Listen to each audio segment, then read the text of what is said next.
Hello, hello, Leo Collective. Kamusta po kayong lahat? Ako po ito si James from James Tarot PH. Ito po ang inyong August Manifestation Reading.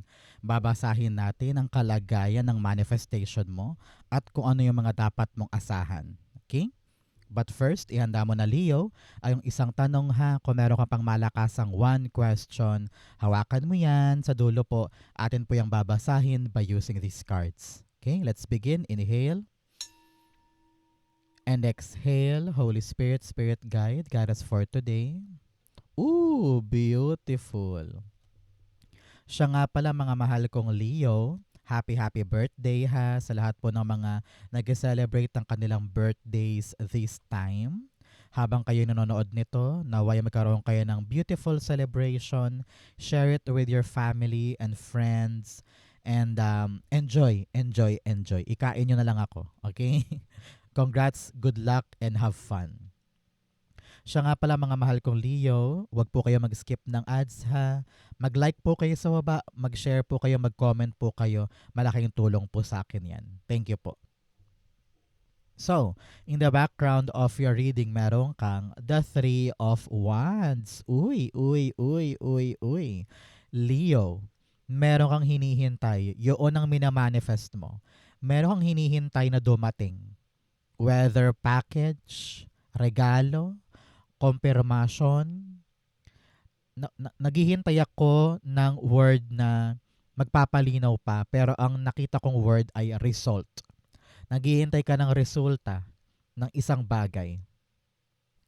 And your spirit guides are telling you na panghawakan mo kung ano man yung hinihintay mo dahil darating na siya this time. Congratulations.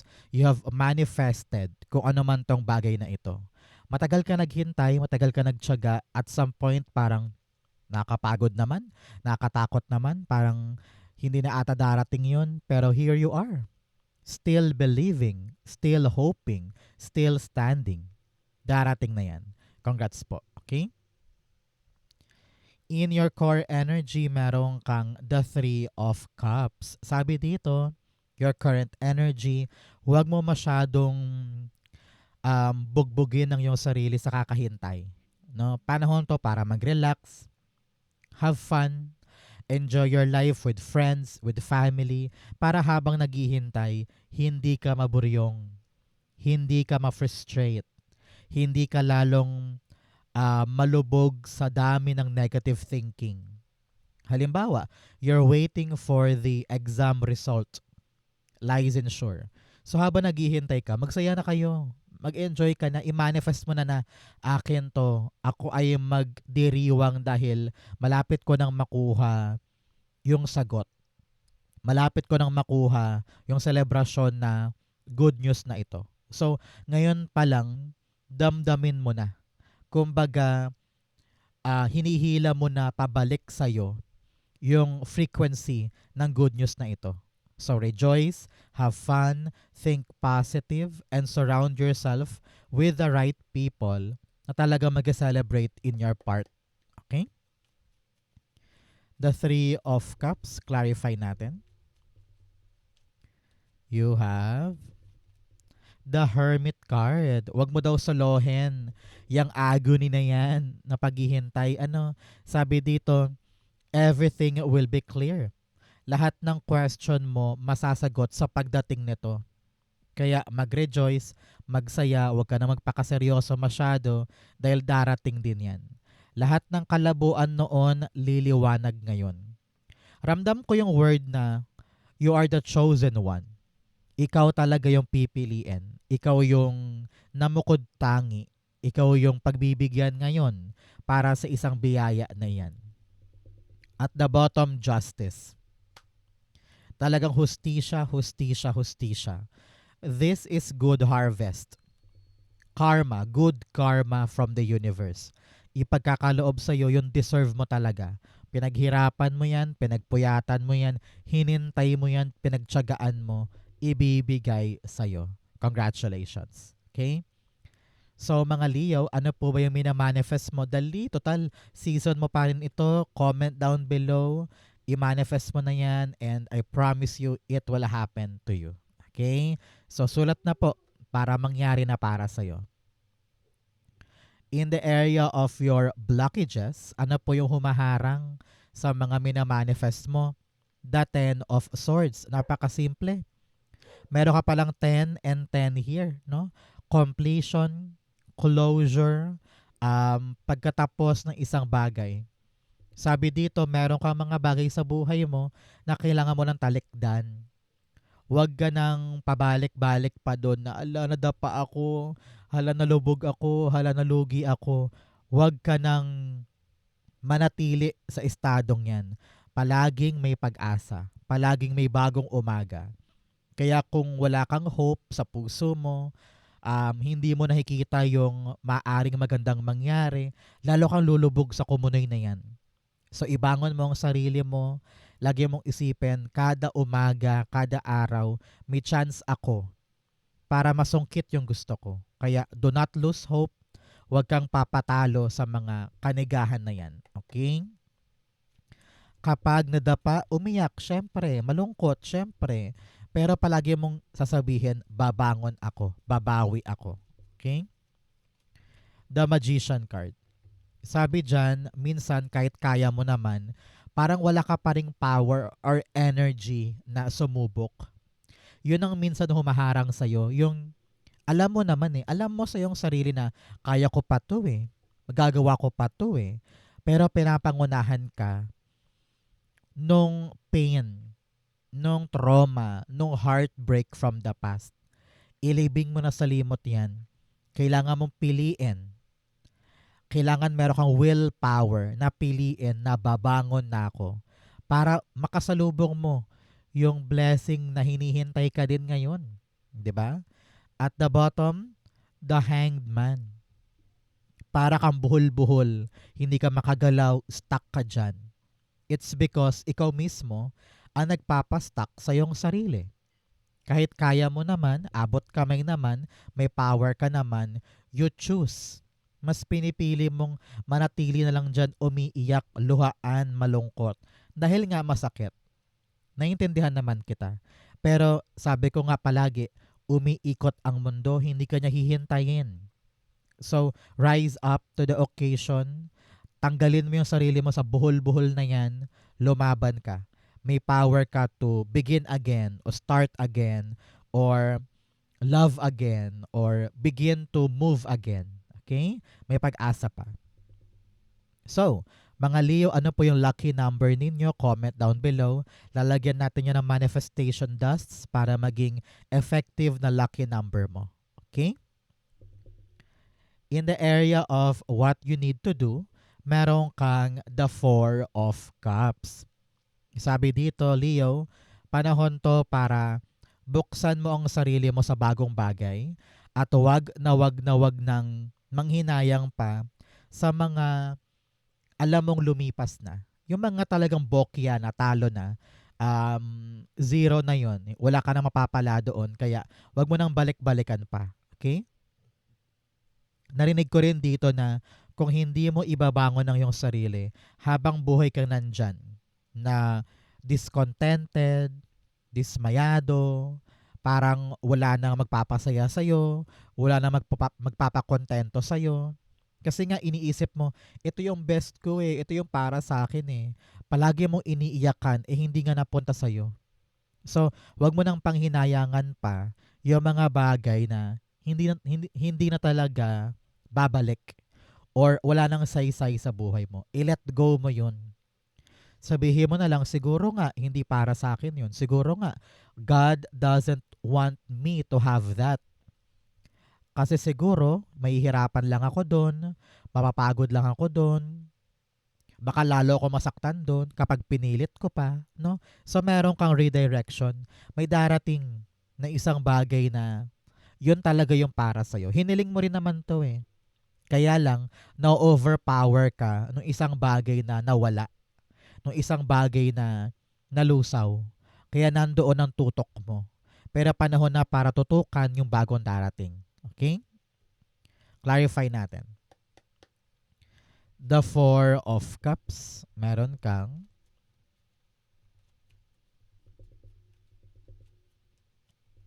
the King of Cups. Panahon to para alamin talaga sa iyong puso kung ano yung mga bagay na gusto mo. Kung ano ba yung nararamdaman mong tama. Kasi alam mo naman na kahit ipinagpipilitan mo yung luma, alam mo na mali na yun. Alam mo na wala ka nang aasahan doon kahit pa gustong gusto mo yun. So pakinggan mo yung puso na ay mali na to. Ay hindi na to para sa akin. I need to open my heart and open my mind for something new na talagang para sa akin. So kailangan mo mag-rise up. Mag-rise up ka, umahon ka doon sa kinalugmukan mong turbulence or magulong estado. Kailangan makita ng puso at isip kung ano yung halaga ng bago. At yun yung dapat mong katigan, ipaglaban, panindigan, yung bagong bagay. Patunayan mo sa mga tao sa paligid mo na kaya mong ipanalo tong bagong ito, na hindi siya mauuwi doon sa dati. Okay? Important yan para sa'yo. In the area of what you need to focus on, meron kang the Eight of Cups. Sabi dito, Leo, panahon na for you to really move on. Move on, walk away, find your destiny, find your life away from something na nagpa-natili sa'yo sa isang kakarampot na estado.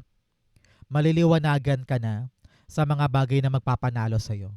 Kaya kung ano man tong bagong darating, i-celebrate at layuan mo na yung magiging harang dyan. Okay? Halimbawa, ready ka na to go to Canada para to pa rin yung pangarap mo maging nurse. So iiwanan mo na yung call center life halimbawa. So you will have this power na sige na nga, bitawan ko na to dahil hindi pala to para sa akin talaga. I will now find my content life or my satisfied life through nursing halimbawa papuntang Canada or pagiging teacher sa isang public school sa malayong probinsya. 'Di ba? May tapang ka na ngayon para sundin talaga yung para sa'yo. At ready kang sumuong doon. Ready ka to charge forward, to expand, to grow, para salubungin talaga yung para sa'yo. Okay? Clarify natin. The Eight of Cups being clarified by the Two of Pentacles. Panahon na for you para timbangin. No? Timbangin lahat ng options, timbangin yung mga desisyon para makita mo kung ano yung mas matimbang sa'yo na dapat mong piliin. Panahon na for you, Leo, na talagang lagpasan itong problemang ito. Kayang-kaya mo to. Naramdaman ko dito na manunumbalik yung balance ng buhay mo kapag sinunod mo yung talaga magpapaligaya sa'yo, yung alam mong para sa'yo. At the bottom, lovers. It's all about choices, decisions. Parang sabi mo, this month, I will make a big, big choice para maging masaya na ako, para maabot ko talaga yung para sa akin. Ayoko nang makontento sa kakaiyak na lang or kakalungkot sa mga nawala na sayang. Panahon na para harapin, salubungin yung bago. At yan yung bagay na papanindigan mo. Congratulations. Okay? In your what's coming in, meron kang Ace of Cups. Pagligaya ng puso. Overwhelming ito, Leo. Parang hindi ka makapaniwala na gagawin ko na pala, itutuloy ko na pala, nakakatakot, nakakaba. Pero alam mo sa puso mo na sinusunod mo yung talaga magbibigay sa'yo ng saysay. You want to be alive again. You want to be excited again. Kaya dadapo ngayon yung labis-labis sa ligaya sa pagtupad mo sa gusto mo. Ramdam ko dito yung new job, new door, new opportunity, maaring new friend, new career na bago man pero niyakap mo ng buong buo. Congrats po ha at good luck po sa mga bagong gagawin ninyo. Kung ano man tong papasukin mo sa buhay mo, handang-handa mo siyang panindigan para idiretso sa future. Ace of Cups, meron kang the Strength card. Yes. Ngayon ramdam ko dyan na mas relax ka. Mas buo ka na mas matibay ka na.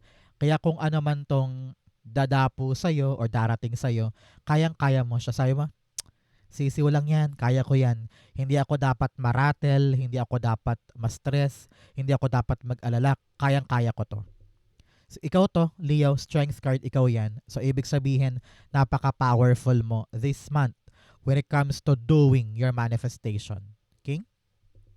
At the bottom, the Three of Pentacles.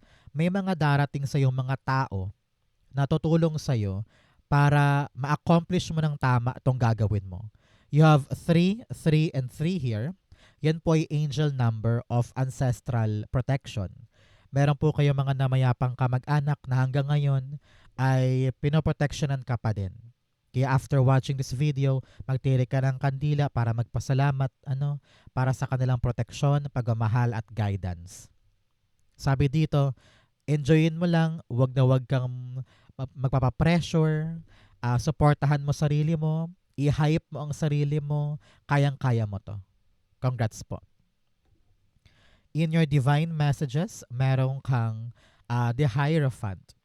Si Hierophant dito, pinapayuhan ka to really get out of your comfort zone. Kung mawala ka sa isang tradisyonal na bagay na parang kinukulong ka talaga. Na parang habang buhay ba ako dito, nakatali lang ba ako dito, sunod-sunuran lang ba ako sa gusto ng iba, or should I find my own path, find my own journey na talagang swak para sa akin. Panahon to para huwag ka nang magbigay buhay pa sa opinion ng iba. Yun bang lahat na lang ng gagawin mo nakabase sa kanila? Panahon to para sundin mo naman ang iyong sarili. Okay? Kailangan meron ka ring autonomy sa iyong mga balak gawin. Hindi pwedeng nakadepende ka lang sa judgment or desisyon ng iba. Ikaw ang gagawa ng sarili mong desisyon. Okay? Yun. Ace of Cups. 1-1 to talaga. New door, new opportunity, new sight, new place, new adventure, no? At the bottom, Sun card, maging positibo ka lamang, maging masaya ka lamang, maging optimistic ka sa mga bagay na gagawin mo. Sun is also freedom, no? Paglaya sa isang sistema, sa isang lugar, sa isang ugnayan na alam mong mapaniil or controlling. Kaya you are now setting your heart free. Sabi mo, ayoko nang manatili sa isang bagay, sa isang tao, sa isang lugar na parang hindi ako makahinga, hindi ako makagalaw. Kaya palayain ang sarili. Talaga mag-celebrate ka with friends and family dahil nagawa mo. At ngayon, you are setting your eyes free patungo sa talagang goals mo this time. Okay? Ang fortune mo, bigyan mo na kita ng fortune cards. You have diamond. You will be receiving or giving a precious gift. Makakatanggap daw po kayo ng regalo, especially birthday season mo pa. Congrats, congrats, congrats. You have pineapple reconciliation. Kung meron ka mang nakasamaan ng loob o nakaaway, sabi dito, magbabati na kayo this month. You also have barrel. You feel something is lacking in your life. Perhaps love, money, or goals. Ito yun. Hahanapin mo talaga yung magpapa-fulfill sa puso mo, yung bubuo sa'yo, yung magpapa-kompleto ng buhay mo. Hahanapin mo yan this August. You also have bull, do not back down from opposition, show strength and fortitude. Huwag kang susuko, huwag kang papasindak. Pag alam mong dapat mong ilaban yung isang bagay para sa iyong sarili, ilaban mo yan. Okay? In your fortune, meron kang the 10 of Pentacles. Naku, naku, naku, naku. Simula na ng pagyaman mo, Leo. Kitang-kita ko dito yung pag-ulan ng pera dahil sa bagong darating. Maaring darating na yung perang hinihintay mo from a loan or retirement money or pension. O kaya darating na yung pera mo from isang bayad na matagal nang hindi binibigay. Baka ngayong buwan na ito merong mga usapin sa mana or property na balak ibenta or balak ma-purchase. It's all about you acquiring money na magagamit mo ng pangmatagalan. Solid, matibay, stable for the future. Congrats po. Sa mga naghahangad din dyan na magtayo ng negosyo, this will be a fortunate time for you. Okay? 10 of Pentacles, meron kang the King of Wands. Sabi dyan, maging matapang ka ngayon na tuparin yung mga plano mo. Nobody can stop you. Kailangan meron ka ditong undeniable fighting spirit and courage to really fight for something that is long term. Halimbawa, ipagalaban mo na ngayon yung trabaho pa Canada. Ipagalaban mo na ngayon yung balak mong itayo na grocery or balak mong itayo na parlor kasi alam mong long lasting yung biyaya niyan dahil alam mo kung paano siya gawin. So fight, fight, fight. Fulfill your dreams. Three of Swords. Marami kang takot from the past. Huwag kang papasindak. Kayang-kaya mo yan. Laksan mo ang loob mo para matupad yung plano mo. Okay? In your near future, meron kang the Page of Wands. Sabi naman dito, huwag kang matakot mag-try. Kung meron ka mga dapat yakapin, dapat subukan, dapat itry, open yourself to try that. Nang sa ganon, magkaroon ng katuparan to mga bagong gagawin mo. Kung duwag ka, walang mangyayari. Kung takot ka lagi sa bawat bagay, sa bawat pagbabago, makukulong ka sa maliit mong mundo. So try. Open yourself. Sabihin mo, subukan lang natin. Try lang natin para makita mo na pwede pala to para sa'yo. Kayang-kaya mo pala to. Okay? Nakita ko rin someone will transfer. Lilipat ng bahay, lilipat ng lugar. Parang meron ka mapapurchase na bagong adventure, no? Meron ka pupuntahan na bago at parang doon ka sasaya, doon ka mag-excel. Congratulations. Page of Wands para sa future, Temperance card. Yes, Temperance is all about manifestation. Pagtupad sa isang bagay na matagal mo nang gustong makuha. This is divine timing. Kung ano man tong papasok sa buhay mo ngayon, timing yan galing sa Diyos. Talagang nakatadhana mo makuha sa oras na yan, sa araw na yan. Sabi dito, pagtiyagaan, pagtiisan, be gentle, kayang-kaya mo daw tong gawin. Trust yourself, okay? At the bottom, the Ten of Cups. Bahay talaga to nakita ko. Merong lilipatang bahay, merong matatapos na isang mahirap na bagay. Very happy ang family. Yung iyong pagkatyaga, paghihintay, pagkitiis ay magubunga ng isang pagkakataon na family mo ang kukubra at sobra-sobrang liligaya. Congrats po. Maaring nagpaaral ka ng anak, tapos graduation na niya, or nag-ipon ka para sa bagong kotse o bagong bahay. Meron ka talagang good news na yayakapin ngayon at sabi mo, aalagaan ko to, pagkitiisan ko to para sa pamilya ko. Parang ganon. Okay? In what's missing, ano po yung kulang na kulang kay Leo para matupad na yung kanyang manifestation? The Fool card. Talagang parehong cards to, oh. Sinasabihan ka to take a risk. To really venture forward. Pumunta sa mga bagong teritoryo, bagong adventure, bagong journey na unfamiliar man, pero alam mong nandoon ang kinabukasan. No?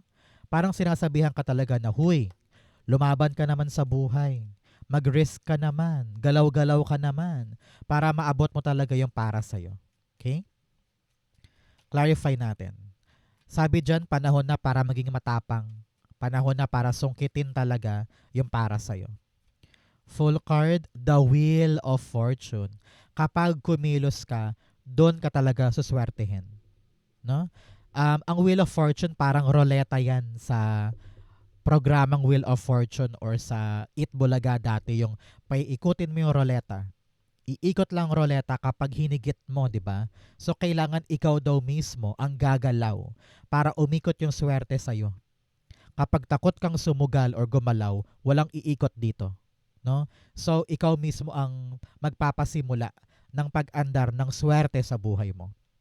At the bottom, the Ace of Swords. Kailangan maliwanag sa'yo yung mission mo ngayon. Yung intention mo na, ay kailangan ko tong gawin, ay kailangan ko tong simulan, ay kailangan ko tong lakarin. Gawin mo yon, iikot ang swerte, pabor sa'yo. Okay? So, mga Leo, diretso tayo sa yung isang tanong, isang sagot. Pumikit ka na ngayon.